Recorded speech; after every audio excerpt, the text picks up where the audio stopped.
Ay, kita na! Nagkaroon nga kami dyan ng biglaang outing. Kaya naman, ipapakita ko sa inyo ang ganap namin nung kami ay mag-swimming. Abay mga kamiligalig, sabi nga mas maganda ang mga biglaan kasi daw mas natutuloy.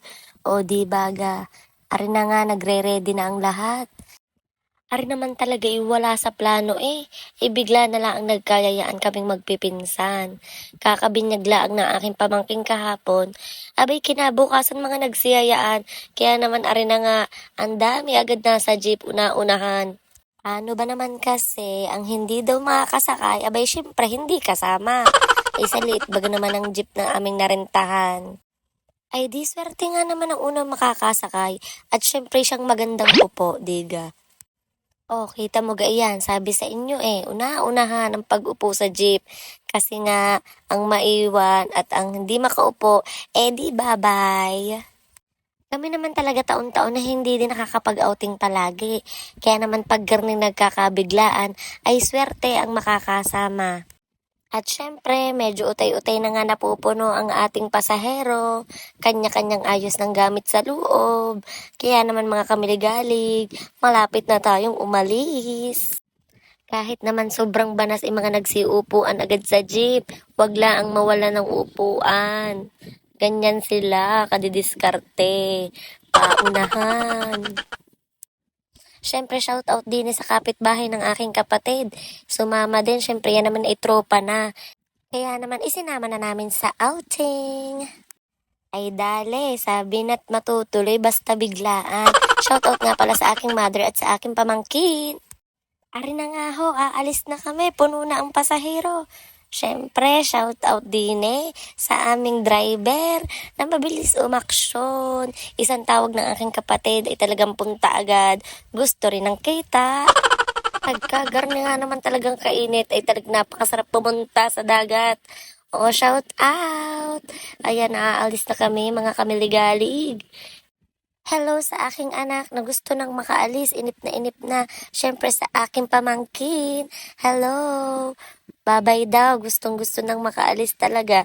Kaninang-kanina pa yan nagiintay. Sumakay na nga ang aking sipingsang are.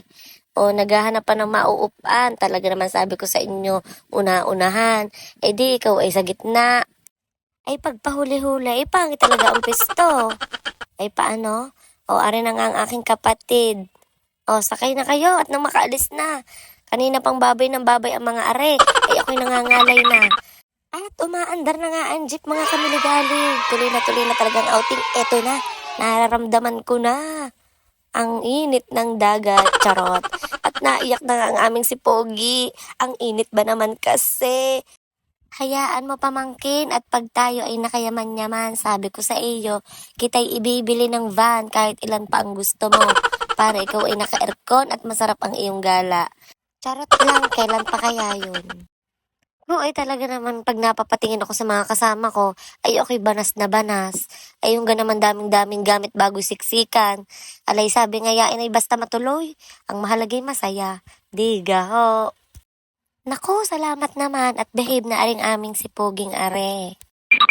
Okay, at nakarating na nga kami mga kamiligalig dito sa aming pag-a-outingan. Syempre dahil nga biglaan, sa kubo lang tayo. Kubo lang ang aming rerentahan dahil hanggang 8 p.m. lang kami dito ng gabi. Inang, nakita ko agad ang dagat. Ako'y biglang natakot. Sa totoo lang mga kamiligalig, ako'y takot manligo sa dagat. Hindi ko alam kung bakit pero ako'y napobya na kasi. Kaya naman pag pupunta tayo ng dagat, ay syempre tamang picture lang ganon. Para may remembrance. O, diba? At nandito na nga kami sa aming kubo. Kanya-kanyang bagsak na ng gamit. Syempre, tayo muna yung magpapahinga pagkatapos ng mahabang biyahe.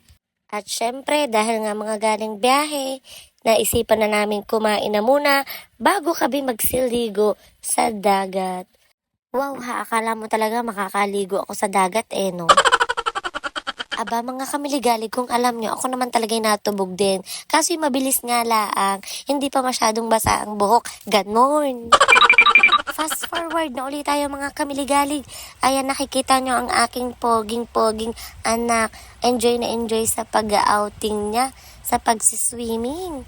Oh my God, may pa sunbathing pa. Talagang mana to sa akin, sa mababaw lang talaga siya napunta. Abay, syempre joke lang yon. Napunta din naman siya sa malalim. Basta may kasama siyang matanda na alam nang i-guide siya. Syempre kung may tubig, may buhangin din. O, di ba pinaglaruan yung pamangking ko? Tinabunan ng buhangin. Yung dalawa kong kapatid na lalaki at yung isa naman ay ang aming tita. Nakikipaglaro din ng buhangin. Siyang siya na akala mo mga bata. Pagkatapos lagyan ng maraming buhangin, may kalokohan din nga ang mga ito. Iniwan sa kainitan ang batang walang kamuang-muang. Tapos ayun, ay di palahaw na ng iyak. Ay siwulong, bahala kayo magpatahan diyan. Ay lasa ko na may mga balikan nung palahaw ng iyak ang bata. Fast forward na ulit mga kamiligalig. Pauwi na nga kami at inabot na kami ng 8:30 sa aming pinag-swimmingan. O diba, kitang-kita sa mga mukha nila yung pagod, hindi yung saya. Charis! O siya, sige na, bye-bye na muna mga kamiligalig.